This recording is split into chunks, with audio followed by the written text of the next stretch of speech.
18th of January, Rabbi Furst, Pierke Avos. Just blew up. Recording in progress. Okay, got it. Your dude blew up? Yeah, the water, it blew up and it sprayed water all over our neighbors' roofs. I mean, it was really a big, phew. Was it hot water? Yeah, well, actually, what it was, it froze last night and the pipes broke, so it's more of a spray. Oh, oy, oy, So, but oy, it's oy. like a geyser. I guess it's that. So there's no water here. So I'll You just didn't leave the taps running. exactly. We usually do, but we didn't leave the taps running. So there's no water here all day till we get a new dude. So I'll have to just make do with vodka. That's all. I mean. All right, good morning. Doesn't seem to be a real problem for you, Barry. Good morning, Rabbi. Okay. Good morning. Good morning. Shalom Aleichem, Rabbi Mori. Okay, good morning. Thank you, Lou. Good morning. But the electrician is here, so I'll be going back and forth. You're gonna go for it. Okay, let's luck with that. Hope you get it taken care of. Thank you so much. Sure. Okay, good morning again. This is Rabbi Shlomo Furst here, Yeshiva Samanapti here in Yerushalayim, Kiryat Zun. We're in our first year. We're learning Pierke Avos, the Maimon of Rabbi Akiva, and in the third parak of Avos. It should be on your screen momentarily, and I'm gonna hopefully direct you. We're gonna be now learning the Rishash. That's this paragraph there. It's the 1, 2, 3, 4. I think the fifth paragraph in the middle of the page, the middle of your document. The Rishash. Okay. Yeah. Who's not going to be able to read much today, this morning, unless he wants to start, or someone else can take over. Whatever you'd like to read, can begin. Okay, Eliezer, you were absent. You have to make up for absence yesterday. Okay. Mesora Shad Torah. Tradition is a fence around the Torah. Merely, it appears to me the followers to explain Shehisiag le hamisfortzim mehachamim b'neihem lasot. That's a toast sofa.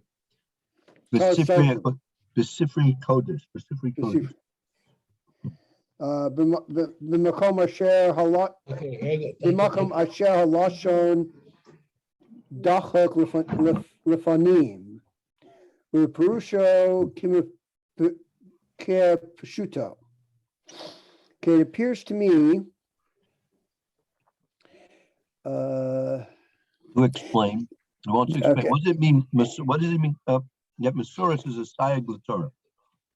It is a fence. What is the misportzim? The separators to Lahamisfartzim mechachamim beineihem. That's flying like to the fartzim, which is promulgated from the chachamim, that which is spread out through the chachamim beineihem. That they're chachamim beineihem. They seem to be wise in their eyes, to make a tos sofer, that they claim that there's a tos sofer, there's a mistake in the text. What is this abbreviation? Tos sofer? Tos sofer, right?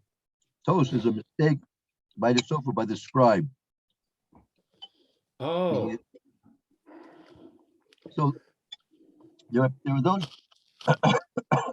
there are those people that in their own wisdom they think that if they don't understand something because the words are a little bit difficult for them to understand, they claim that there was a mistake in the text. Okay, I see. So they're blaming their lack of understanding on a supposed mistake in the text. Right. We'll complete the paragraph and we'll see if it all fits in. Okay. B'Sifrei Kodesh, B'makom asher halashon dochik, in the place where the language is hard, lefneim, and there before them, leferosh, to explain k'pshuto, the clear meaning of it. Oshehi neged klali hadiktuk, or it goes against the general rules of diktuk. Oim nimtza ezos sisra mimakom. He finds That's a That's secret from Uh, your This is stira contradiction. a stira, a contradiction from place to place. Ubeprat, the Sefer Divrei Yomim. Maybe. Okay, Asher hu beinehem, ke'ed prutza, ke'ir prutza, ke'ed prutza, I think that's Kair Prutz, like an ke'ir prutza. open city, like an open city. Okay, Visham Toda Kolel Kol Sifrei Tanakh, Kamosha Kasav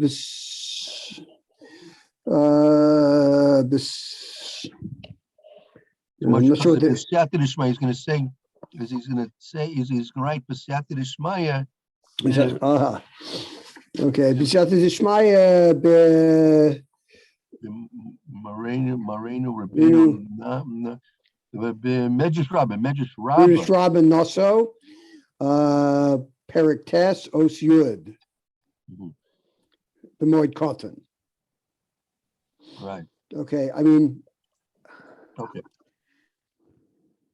So he's saying the Mesora is a sayag Torah, that it's a sayag to those people who promulgate that they seem to be wise in their own eyes, that they'll claim to make that there's a tosofah, there's a mistake in the text in the Sifrei Kodesh in situations where the lashon, the expressions are difficult if they am in front of them, and to explain it according to the pashtus.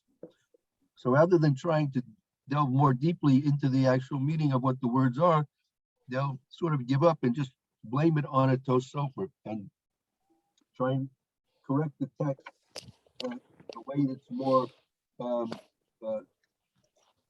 amenable to their own way of understanding things. But how do they have the right to do that? they don't. They don't. That's why the Mesora is a sayag l'Torah. We have a Mesora that this is the correct text, so you don't go ahead and change it. That's exactly the point. So, But there are- in other words, but it protects us from from those people being able to do what they're saying. That's right.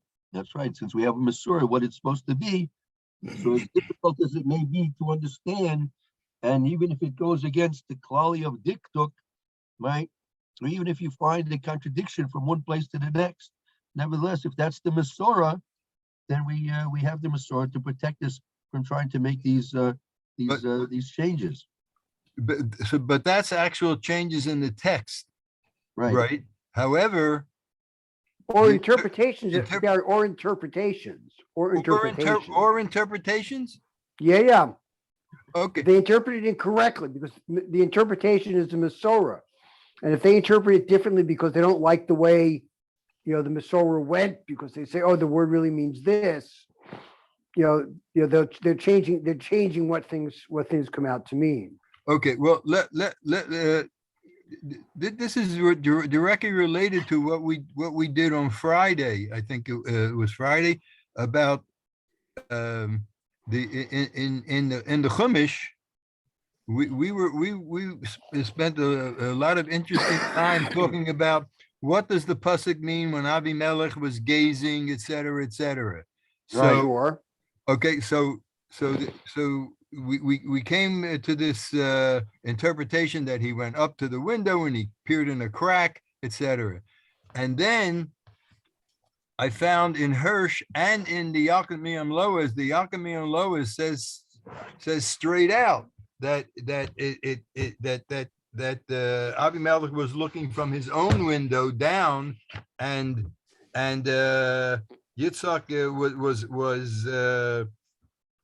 was outdoors. So the one interpretation we had of the exact same pasuk was that Avimelech went up to the window and peered in the window, and then the Yaakov and Loez on that same pasuk says, this does not mean that Isaac and Rebekah were having marital relations during the day. Even if they normally did so, they would never have performed such an intimate act where Avimelech could see them. What actually happened was that Avimelech watched them from his window and understood from their behavior that they were man and wife. So now we have two actually opposite interpretations. No one's changing the text of the Chumash, but there's two different interpretations. So and apparently it seems that's not allowed, or there is allowed. No, so that's what the Mesora tells you. When Rashi quotes Chazal, right? He said when Rashi quotes Chazal and said they were having tashmish, hamita, that's the Mesora. The Mesora says that they were having tashmish and mita. And you shouldn't go against that. So then, so what is the Yaakov? What is the status of the Yaakov and Loez when he says this does not mean that Yitzhak and Rivka were having marital relations during the day?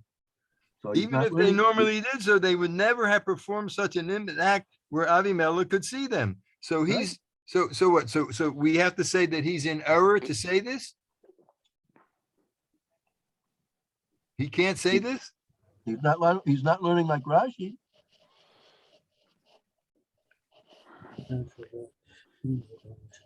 But we know there are different interpretations of lots of verses in the Torah. That's right. Shivim Panim the Torah, 7 different interpretations. Exactly. But there are acceptable interpretations. There are unacceptable interpretations. All right. So the Yaakov and Loez is or is not an acceptable interpretation. Oh, it's absolutely acceptable. Absolutely acceptable interpretation. But it's not like Rashi. That's okay. There are people argue with Rashi. There are lots of midrashim that don't necessarily say the same thing. Yeah. You go through the Medrash. If you look through the Medrash Rabbah, in different verses and thus, like there are midrashim that say lots of different things about each about them. They're not wrong. They say there are different interpretations that the Chachamim have decided are valid. Right. But the fact that we know which interpretations are valid will tell us which interpretations are not valid. Because if you have an interpretation that doesn't fit into one of the accepted interpretations, it's not valid anymore, or it's not valid. Mm-hmm. That's right. There are probably no more. There are probably no more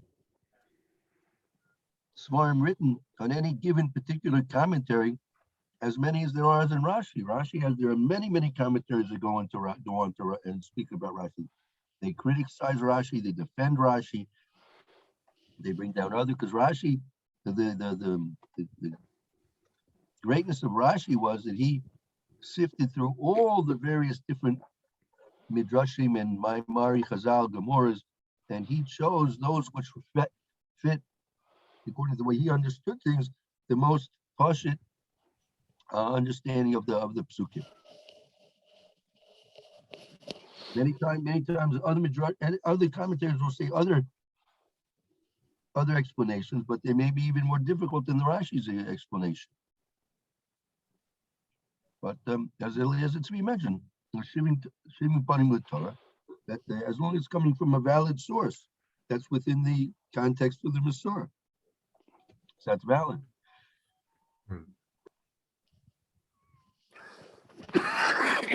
Okay.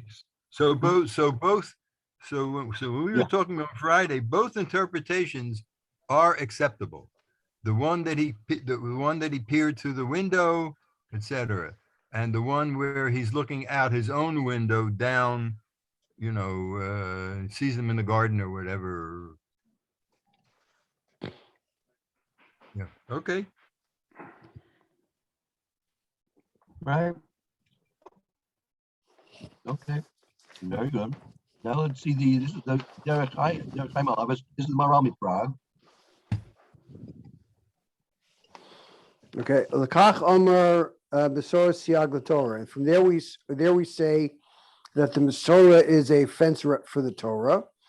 Uperish Devar Zer explains this. Ki Torah lefi The explanation of this thing. of this phrase. Ki Torah lefi Madregasa Shehi Nivdelas Min Ha'adam B'mala. That the Torah, according to its various levels, Right. is open to a person. Well, I mean, Nivdelas from the word Havdalah. Oh, okay. It's separate, or it's distant from a person, Bimala, meaning above. Meaning the Torah itself, according to its level, is going to be separate. It's not going to be close to a person. It'll be separate from a person, Bimala, in its virtues or in its aspects, or in its degrees. Because you want to say that, it's 70 degrees outside. It's a malot. They call it malot, right? 70 Right. degrees. So b'mala. So the Torah, according to its level, will be separate from a person in various degrees.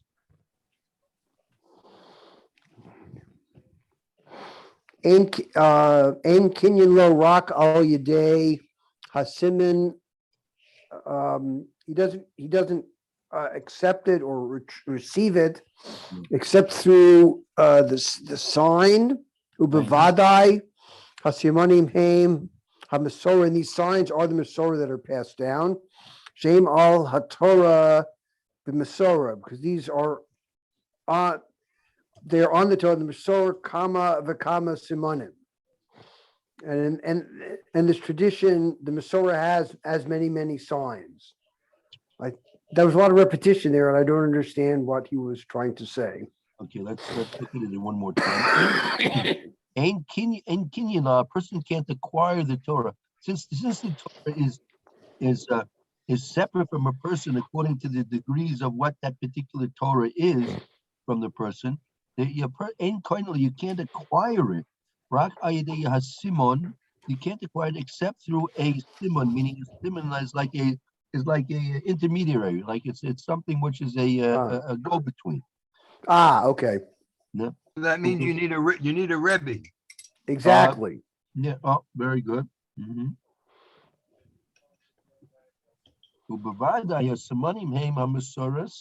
Shame ala Torah, and definitely these simanim, these intermediaries, are the Mesoras. Those are the oral transmissions, which go upon the Torah. But then, so where does it fit in, like with the Ramban? There's because they eliminated it from one edition that I have, that when the Ramban says now I'm going to tell you a Kabbalah about this pasuk. In one edition I have, they don't even translate it. In another edition I have, it is translated. But the point is that apparently the Ramban is saying something, like way out there, so to speak. But it's still, but what he says is still part of the Mesora, right? Yeah, I mean, well, it's based on the Zohar, on other things, Kabbalah. Right. So the fact that the R scroll does not translate these esoteric things that the Ramban is saying doesn't mean they disagree. It's just that they don't feel it's beneficial, Right. Well, the whole thing, like, you're not supposed to study Kabbalah until you What? You don't study Kabbalah until you're 40 because you're not going to understand it. Right, it's better that people, if they're able to, do they put the Hebrew in there or the Aramaic in there in the text or no? They put, the text is there, but they don't translate that part. Good, okay, so they made a smart decision. If a person's on the level that he can at least read and translate what's written there, then he'll be smart enough then to ask somebody to help him understand what's being said there. But rather than translate something which maybe even the translators don't fully understand, that's not doing any good to anybody.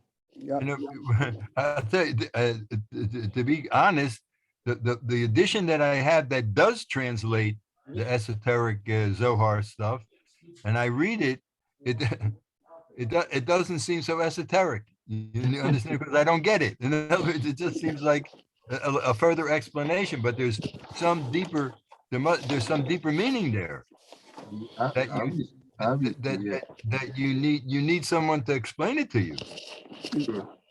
Yeah, that's true. right? So Very true. So, okay, that's a good thing there. That's a separate volume of the Ramban on yeah, the Chumash? art scroll Ramban with the English does not, as I said, does not translate it. It includes the Rambam's explanation, but it doesn't translate it. So therefore, basically I'm skipping it. But I have another edition in English, which The does, Chaval, huh? which edition? The green one? Yeah, it's the old green one. Yeah. Yeah, you know the one I mean. I to tell you Yeah, the yeah. truth, I don't think that one made the shipment when I did my when I moved everything, when I made Aliyah. But it has the English there, but it does not. It does not. The only thing it does include that the Ramban is saying, now for those who can understand this, I'm going to tell you a secret, so to speak. So then, but then it just seems like other just an explanation. When I'm reading it, I wouldn't know it was Zohar. Right. It just seems like a separate interpretation. Mhm. But the fact that it's like looking at a pool of water. You can't tell the difference between 5 feet and 50 feet at a certain point, Right. unless you have special abilities to do that. Okay. Very good. But sure. I'm sure that Rebbe, when you explain things to us, I'm sure that there's certain things that you have learned that you don't get into with us. I don't know. I'm not. Right.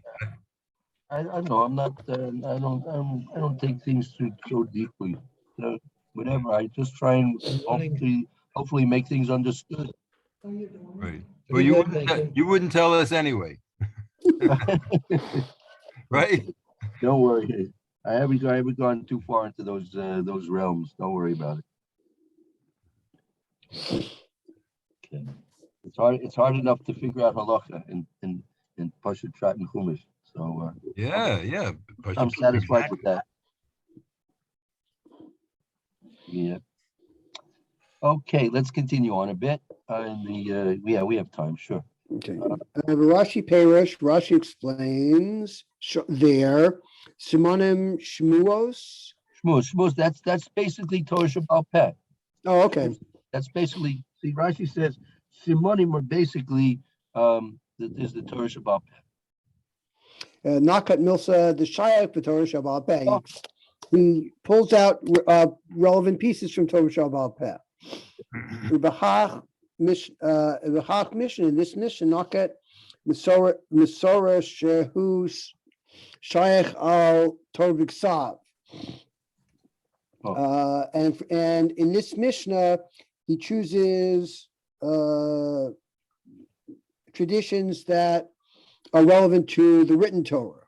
Right. Duodin sim- Because that's why it's saying it's Mesora Sosayag Torah. So it's the meaning. So the basically saying that the Mesoras, which is the Torah Shabbat Peh, is the Sayag for the Torah Shabbat.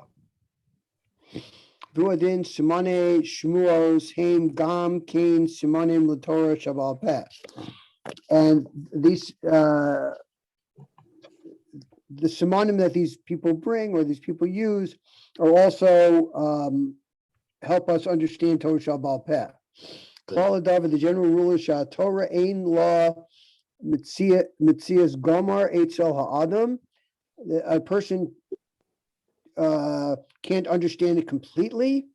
Vitzarak Lasot Siag Ala Torah, and he needs to get a fence around the Torah. Shalo Chaser HaTorah Min Ha'adam. He won't lose it. He won't go off the derek trying to understand things.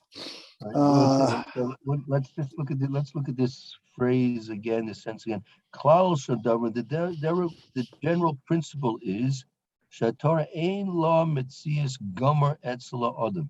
The Torah doesn't have a complete reality by the person. I mean, the Torah itself is something which is nebulous, right? The Torah is something which is nebulous in terms of the person's relating to it.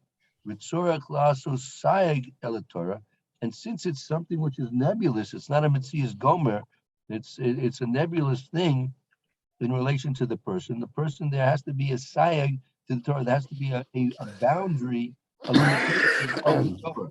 Shalot tasur haTorah min adam. That it shouldn't be lacking the Torah from a person. Meaning, through making the sayag the Torah, that makes it more concrete for a person, and therefore that person will be able to acquire the Torah. Otherwise, it'll be lacking the Torah. Okay. V'zehu al yedei Mesoros v'simonim ki hadavar sheyesh lo siman noten hachra al adam ad shenimtza etzla kapoal v'nigla legamri.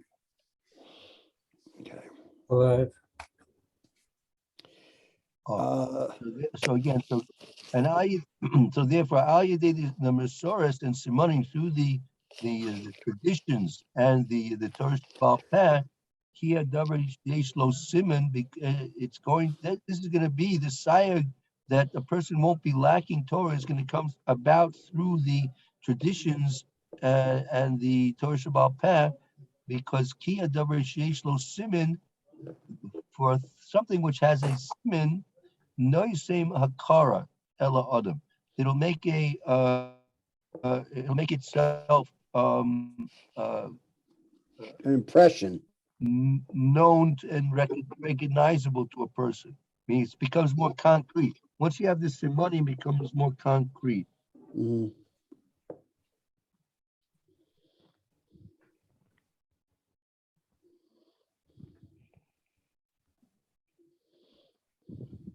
Okay.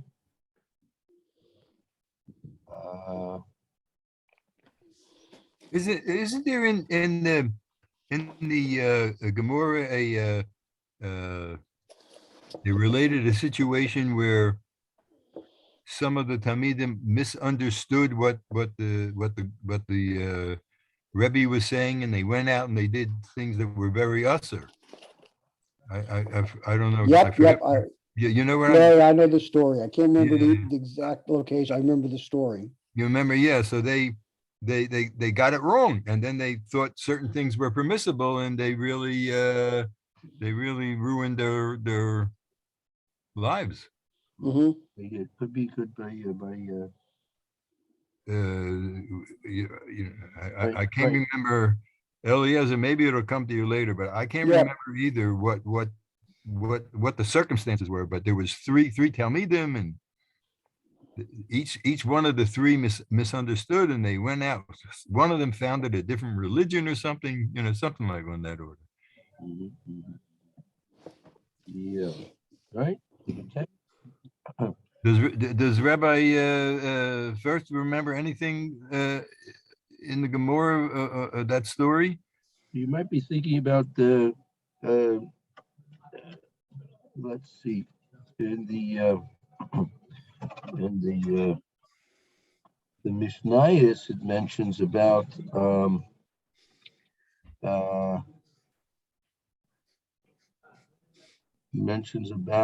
one second.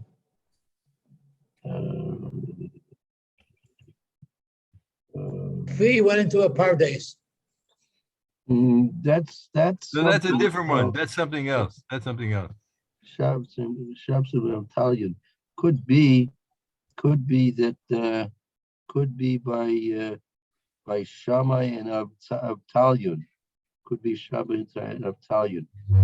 The Gemara speaks about that that when they heard the mimer, they heard the mimer of Shimon Tzaddik, that you should be like avoiding Hamshamshin Arav Shalol Manas the Kabul Prat.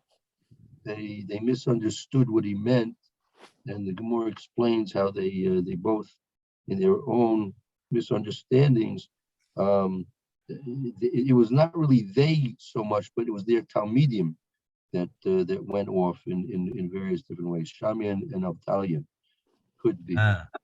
Could be that's what you're thinking about. Maybe. Yeah. Okay. Yeah, but it has to be, the Torah has to be concrete, and the way to bring it into a more crystallized form, you have the Torah Sheba'al Peh, which brings the Torah into a more crystallized form. Therefore, it will be remembered and understood better. That's what, right? That says, because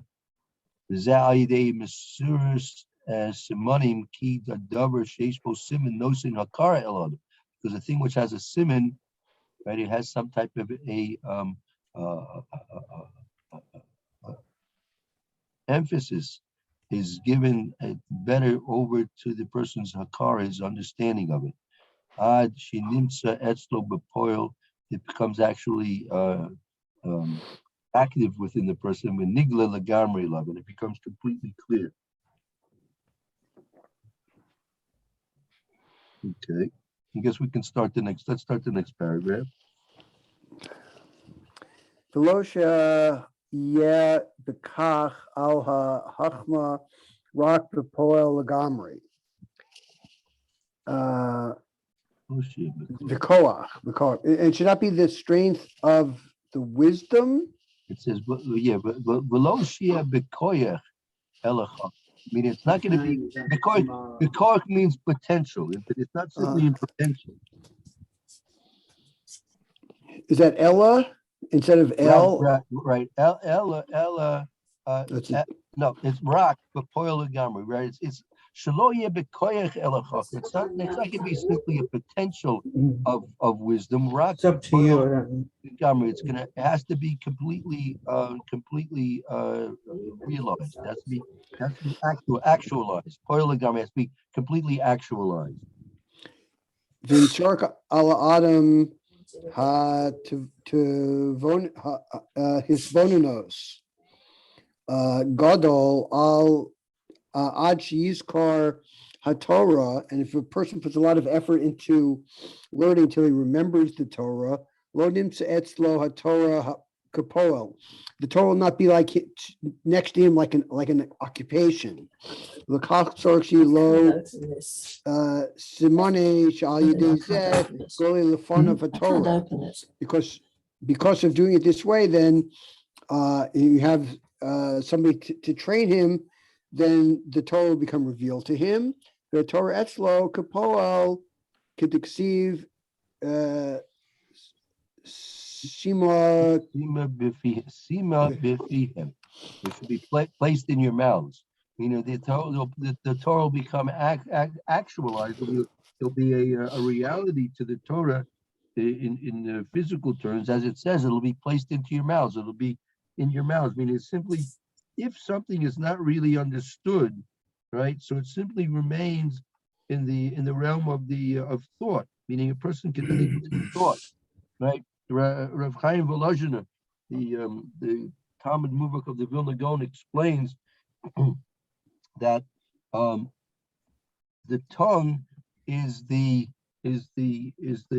chalaf of the makshava, meaning the tongue is something which will test the makshava, that a person, when he's thinking something in the realm of of thought, many things are thought to be true, but when a person starts to talk about something, he has to go through a more detailed process of thought to eliminate any thoughts that may not be true. Because once he starts talking about something, it's now going to be open for public discretion and investigation and public knowledge. So therefore, he has to be much more careful in what he says rather than what he thinks. And he goes further, and when a person writes something, it becomes even more crystallized what the truth of the matter is, because once a person is going to write something, it's going to be have even more scrutiny by the public, because it's something which is now a document. It's something which is going to have lifetime to it, whereas a person can say something, and we were talking about before the time that they had the tape recorders and such like that, and videos and all that stuff, and recordings on Zoom. So a person, when he would say something, he wouldn't be so necessarily concerned about the truth of what he says, because the scrutiny is only going to be momentary. But when now that there's recordings done, and now in the time when there was no recordings, but there was simply writing down, or a person could come to write something, he would make very clear to his own self that what he's saying is going to stand up to the scrutiny of the other people's investigation and critique, right? So when a person has the Torah, it's only in the realm of his wisdom that's only in potential. But when he's going to have it so clear and crystal clear understood, then it becomes something which is going to be, as it says, sima b'fihem. It'll be placed into your mouths. That the Torah now is not something which is nebulous, but it's going to be something which is concrete. And once the Torah that a person has is so concrete, his thoughts become so concrete and real, then he can put those words into thought. Those words that are in his mind can be put into his mouth, and they can even be put to pen and paper afterwards, if they're truly Torah words.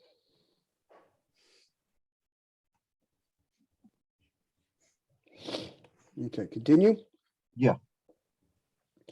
Lokamo b'nei Adam shehem rakim, not like the general people who are empty mikul of everything. Ain shrichen simonim klal. They don't need v'ilu ain. They don't need simonim at all. Kilo yu'ula lahem, because it's not going to help them. Amar Mesora Siag Torah. Therefore, we say that the Mesora is a guardian in the Torah. Mesora. There are those commentators say that Mesoras Hainu HaKabbalah Shehu Siag Torah. This is the Kabbalah, which is a fence around the Torah. She'el Mole HaKabbalah He Mishtakech Perish HaTorah, that it is a hidden parish of the Torah. Mitzarek Kabbalah al Torah. You need the Kabbalah on the Torah. Right. She ilam, that without the Kabbalah, right? Without the Kabbalah, we will forget the parish of the Torah. We'll forget the explanation of the Torah. Okay. V'yein parish zeklal. I don't like this at all. Ki Kabbalah siag Torah. The Kabbalah is not a siag on the Torah. Kabbalah min harav hu gufa Torah. That the Kabbalah from your Rebbe is the essence of the Torah. Torah Shabal Peh, She'ena Torah Shabal Peh, Zulas Kabbalah Mipi Rav. Right.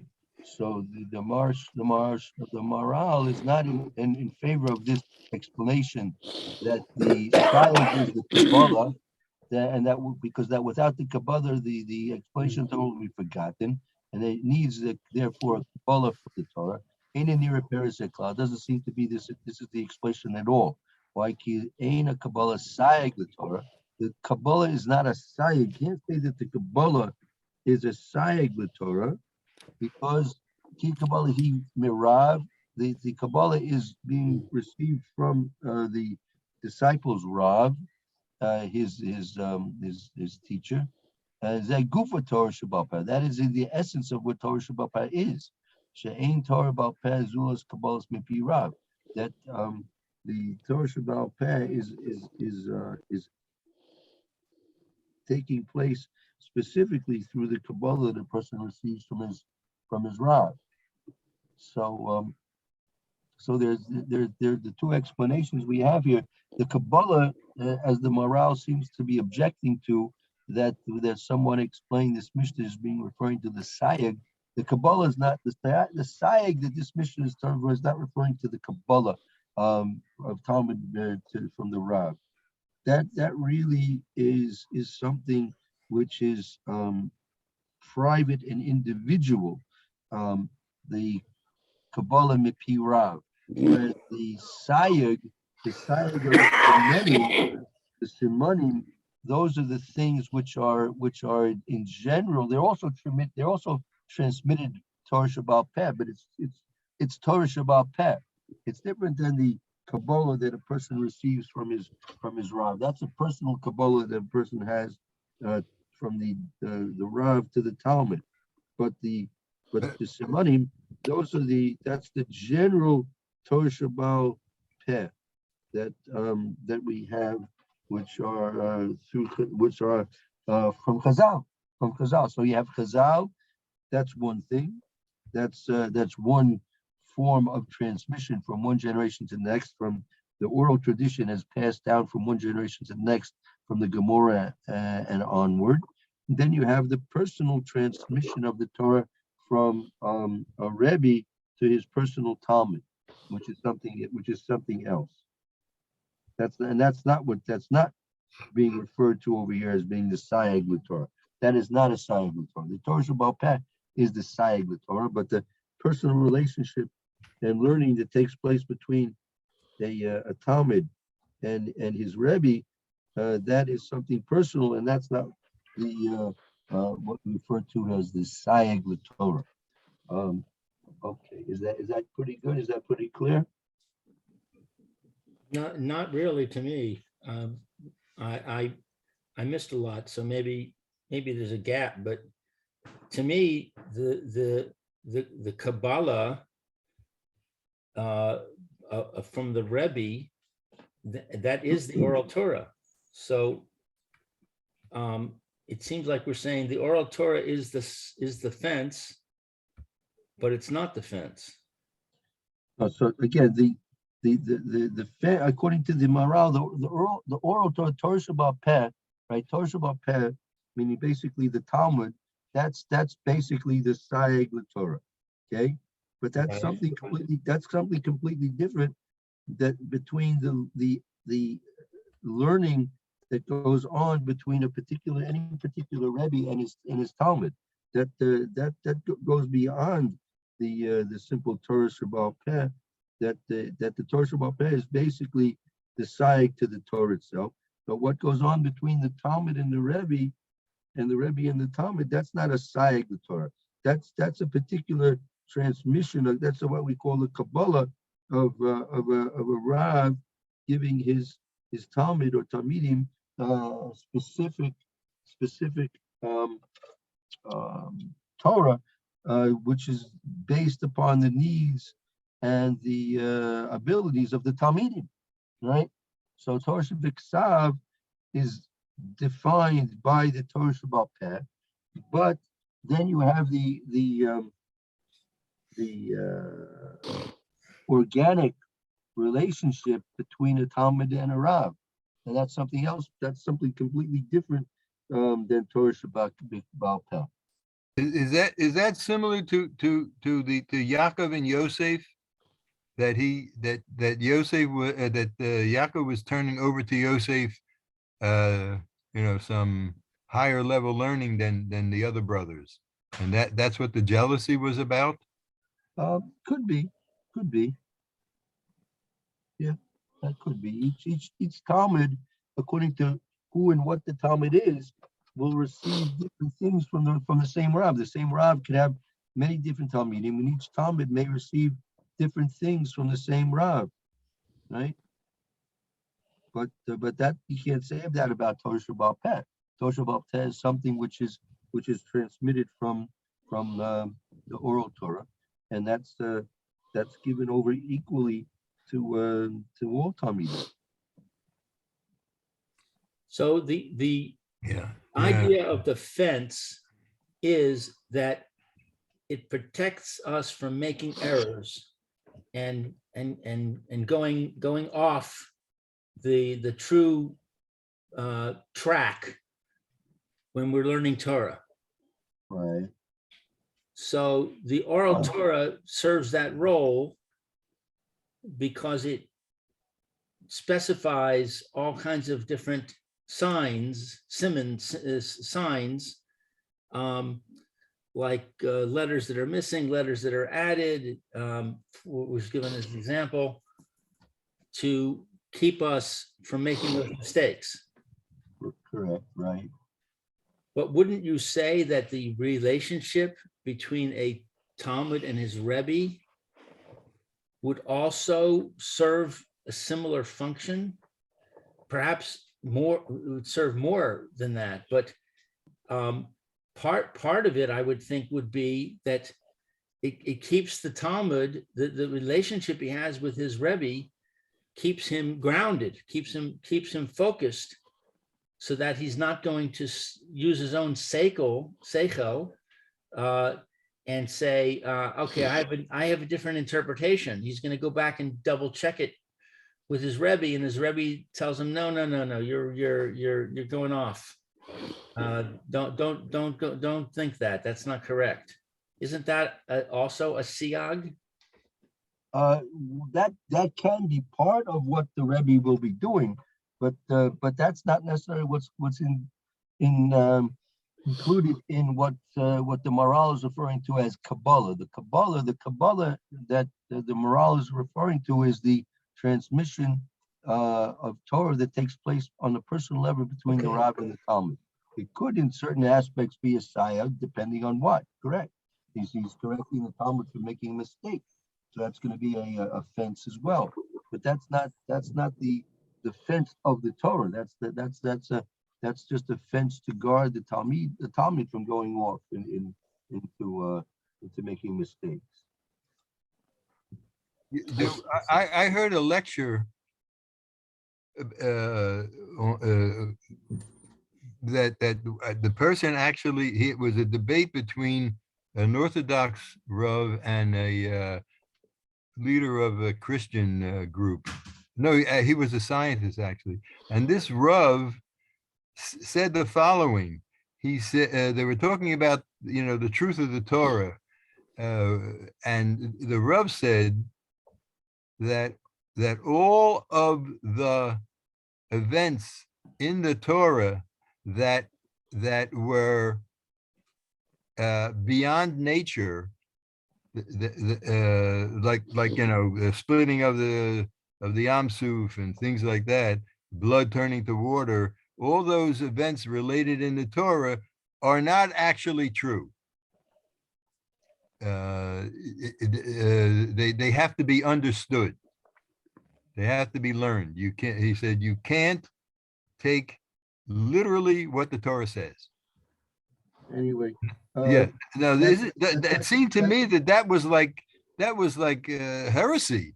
That's a mistake, because if you look in Shulchan Aruch, and you can make a bracha on where Lot's wife was turned into a pillar of salt, and you can make a bracha where the various miracles took place in the history of Klal Yisrael. So we don't make brachas on imaginations. Right. So when I heard this Rav say this, I stopped listening to his debates. All right. Anyway, You know, because I was afraid this person was going to fill my head with things that were incorrect. okay, a good policy. All right, we'll have to stop here now, and we'll continue tomorrow. Thank you, Uh, Rabbi. Maybe, Yeah, when do we- we say siyag and siyag? I thought it was siyag was the siyag of the Torah. Yeah. What's the proper pronunciation? Siyag or siyag? Well, I'll take a look, and I'll see how it's vocalized. Hold on 1 second. It's not so far away. I'll tell you in a moment. 1 second.